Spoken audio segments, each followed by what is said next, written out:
difficulty, as I said, is not about the ultimate future. Our difficulty is how to make the heterogeneous mess that we have today take a decision in common and march in a cooperative way on that road which is bound to lead us to unity.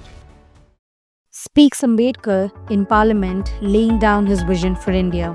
And this great man, who was the first Indian to earn a PhD in economics from abroad with degrees from Columbia and the London School of Economics, was denied drinking water by office staff. No one would bring him even water. If he touched the pot, they purify it with gobar. Ambedkar understood the root cause of all the discrimination. It was not because he was unqualified, but because he was untouchable.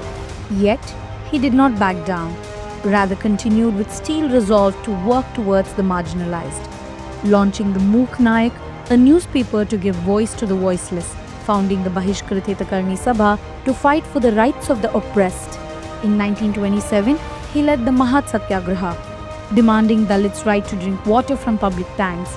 He then burned the Manusmriti, challenging the very scripture that justified caste. He opened schools for Dalit, and when money ran out, he sold his wife's jewelry to keep hostels running.